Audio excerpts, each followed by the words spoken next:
शिलान्यास वीर शिरोमणि महाराणा प्रताप जी की भव्य प्रतिमा का अनावरण कार्यक्रम दिनांक 28/5/2025 दिन बुधवार को माननीय श्री ब्रजभूषण शरण सिंह पूर्व सांसद द्वारा वरिष्ठ अतिथिगण व गणमान्य जनता जनार्दन के सहयोग से किया गया है।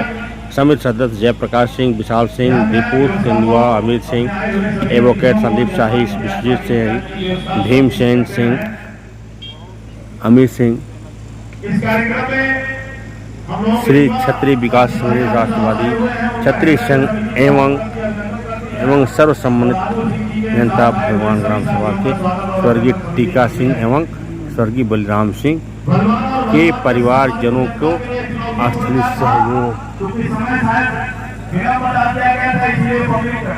विलंब से आते हैं। भारत और हिंदुस्तान के लोगों के घरों में विलंब से पहुंचने का एक बड़ी पुरानी आदत है। अगर उन्हें 2 बजे बुलाना है तो 12 बजे बताना पड़ता है।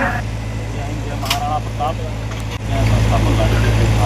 समाज पार्टी और राष्ट्रवादी संघ भारत का सदस्य और उसको राष्ट्रवादी संघ भारत के महामंत्री, राष्ट्रीय महामंत्री आदरणीय चाहेंगे। मैं सिर्फ महाराणा प्रताप के बारे में इतना ही कहना चाहता हूँ कि महाराणा प्रताप एक ऐसे व्यक्तित्व हैं जिसको लेकर के जितना ही हम सोचते हैं उतना ही हमारे मुल्क में बिजली पहुँचने लगती है। वो अदम्य साहस के व्याय हैं और महाराणा प्रताप की जीवनी जो थी उसे हम सबको ग्रहण करना चाहिए। महाराणा प्रताप स्वाभिमान की रक्षा के लिए, राष्ट्र की रक्षा के लिए, देश में रहने वाले संपूर्ण जातियों के सम्मान के लिए लड़ाई लड़ने वाले व्यक्ति तो ऐसे महाराणा प्रताप का आज प्रतिमा अनावरण कार्यक्रम यहाँ था और बड़ी प्रतिष्ठा और नम्रता के साथ कार्यक्रम सफल हुआ और उसके मुख्य अतिथि के रूप में सर उसके बारे में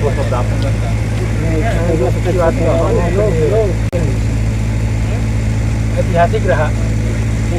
इस गोरखपुर जिले के बातों तहसील के अंतर्गत भलवान ये दक्षिणांचल की पहली मूर्ति है। मुझे लगता है इस मंडल की पहली मूर्ति है।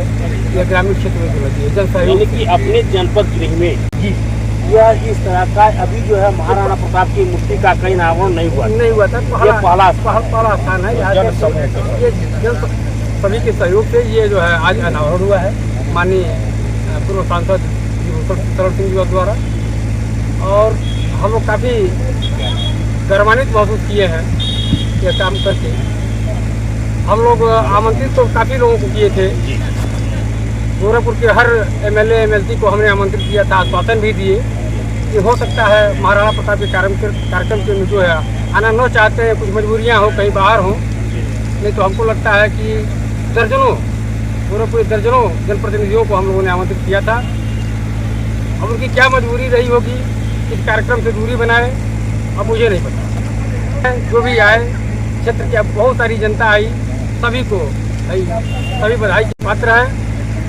सभी का आभार व्यक्त करता हूँ। बहुत शानदार कार्यक्रम महाराणा प्रताप जी के दर्शन के लिए जो है आए थे आपके कोठा भगवान, यह बहुत आपके जो है सराहनीय रहे। बिल्कुल और मूर्ति की अनावरण के संदर्भ में जैसे हमारे आप लोग बताए हैं, कुछ आप भी सर कहेंगे आज जो आपकी मूर्ति का जो अनावरण किया गया इसके बारे में? मूर्ति का अनावरण हम लोगों ने समाज के विघटन को देख के एक ऐसी प्लानिंग तैयार की और एक ऐसे व्यक्ति के बारे में सोचा हमने इतिहास को उठा के कि जो निर्विवाद रहा हो, जो भारत का राष्ट्र निर्माता रहा हो। भले इतिहास ने वामपंथियों ने उस चीज़ों को झुठला दिया, लेकिन जिसने इतिहास को संभाल के रखा कि आज हम लोग याद करते हैं, ऐसे व्यक्ति श्री वीर शिरोमणि राणा प्रताप, जिन्होंने समाज के हर वर्ग के लिए अपनी लड़ाई लड़ी, मुगलों से अंतिम दम तक लड़ते रहे। बच्चे परिवार उनके जंगलों में रहे, भीलों का साथ लिया, लोहारों का साथ लिया, लेकिन कभी भी हिम्मत नहीं आ रही। राज परिवार का व्यक्ति समाज के छोटे व्यक्ति के साथ भी चलने के लिए कभी पीछे नहीं हटा, हर कदम पे रहा। और ऐसे आदमी को आदर्श मानते हुए हम लोगों ने गोरखपुर की धरती से, दक्षिणांचल को भलवान से पहले मूर्ति के कार्यक्रम को शुरुआत किया। गोरखपुर के हर मुख्य मार्ग पे हम लोग धीरे धीरे इसको 1 साल में स्थापित करेंगे और समाज को जोड़ने का काम करेंगे। और रहा सवाल आज हमारे मुख्य अतिथि श्री ब्रजभूषण शरण सिंह, क्षत्रिय कुल के ऐसे व्यक्ति हैं कि जो खुल के बोलते हैं और बातों में उनकी सच्चाई होती है, असलियत होती है। जो समाज में झूठ फैलाया जाता है बातों का, जो कुरीतियाँ फैलाई जाती हैं और जो अगले पिछड़ी जातियों की बात करके आपस में लड़ा के नेता फायदा लेते हैं, उन्होंने स्पष्ट रूप से सारी बातों को यहाँ पे रखा और उन्होंने बताया कि संवर्ण हमेशा छोटी जातियों को अपना सहयोगी और साथी मानता है और उनके कदम में कदम मिला के चलता है। ये जो भी संदेश आज नेतागढ़ पार्टियां आपस में लड़ा के उसका फायदा ले रही हैं, ये नहीं चलेगा। जल्दी धीरे धीरे लोग इसको समझेंगे और एक साथ आएंगे। हम लोग का कार्यक्रम ये था, कुछ हमारे जनप्रतिनिधि शायद नहीं आ पाए, उनकी क्या मजबूरी थी हमको नहीं मालूम, लेकिन कहीं ना कहीं इनके औरा के आगे अपने आप को फीका महसूस करते हैं या डरते हुए शायद वो लोग नहीं आए। तो अब इस बात पे बहुत चर्चा न किया जाए। हमारा कार्यक्रम सफल रहा, हमारे पास हजारों की संख्या में भीड़ रही और हम लोगों ने अनावरण को एक अच्छा अंजाम दिया। हमारे प्रोफेसर स्वर्ण सिंह गोंडा से हेलीकॉप्टर से आए, जनता को बहुत अच्छे से उन्होंने सब कुछ भाषण दिया, समझाया और लोगों ने उसको सराहा। ऐसे सारे सफल कार्यक्रम के लिए हमारी कमेटी, हमारे मंत्री श्री अमित सिंह ने अथाह मेहनत की।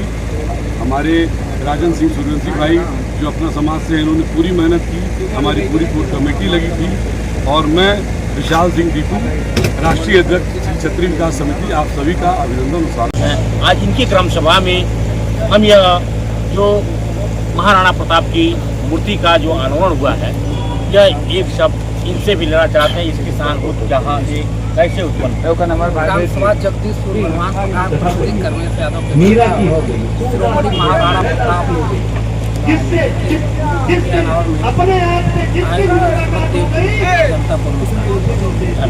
का काम किया। एक रात मेरी मुझसे मुलाकात हो गई। मैंने तय किया कि मुझे घर छोड़ना है। कौन सी जगह मिली मुझे? चौरी चौरा। और मेरे बच्चों, जिस गोदाम में मैं रहता था, जाओ आज भी देख करके आओ, वो गोदाम खड़ा है। तरस खाओगे कि इस गोदाम में, इस खाद के गोदाम में बिरभूषण सिंह 4 साल कैसे रहे। 4 साल खाद के गोदाम में बगल में एक कमरा था, 4 साल में रहा। सच है, विपत्ति जब आती है कायर को ही बहलाती है। सूरमा नहीं विचलित होते, पल एक नहीं धीरज खोते। संकट का चरण में कहते हैं, जोआ पड़ता सब कहते। ये कब पढ़ा था मैंने? कक्षा 9 में। है कौन काम ऐसा जग में, टिक सके आदमी के मग में। हम ठोक खेलता है जन्नर, पर्वत के जाते पांव पर। मानो जब जोर लगाता है पत्थर पानी बन जाता है।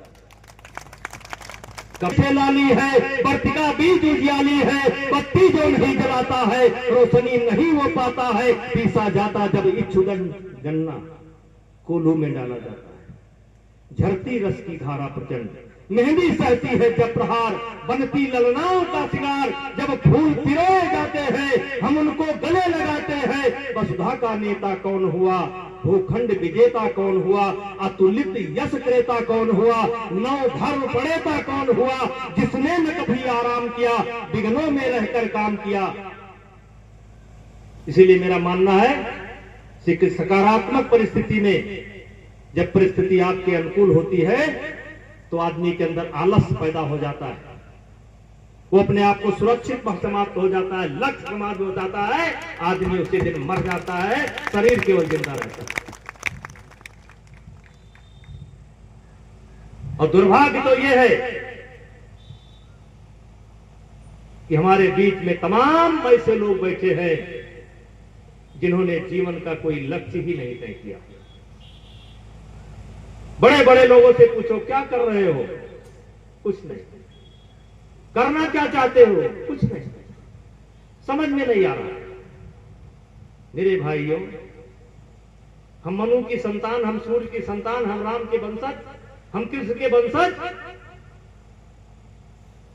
कुछ नहीं। 84 लाख प्रकार के जीव है इस धरती पर।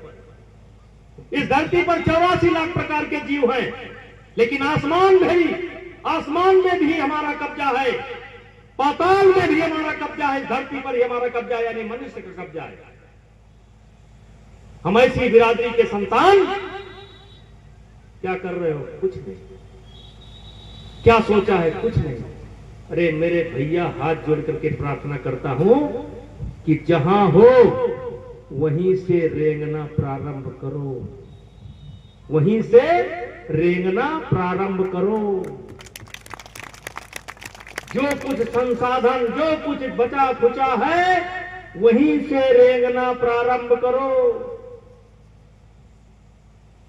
हनुमान चालीसा सब लोग पढ़ते हैं। हनुमान चालीसा एक चौपाई आती है, श्री गुरु चरण सरोज रज निज मन मुकुर सुधार, वर्णव रघुपति विमल जस सोदायक फलचार, बुद्धिहीन तन जान के सुमिरो पवन कुमार, बल बुद्धि विद्या देहु मोहि। सब लाइन का अर्थ नहीं। अब बल कहां से होगा?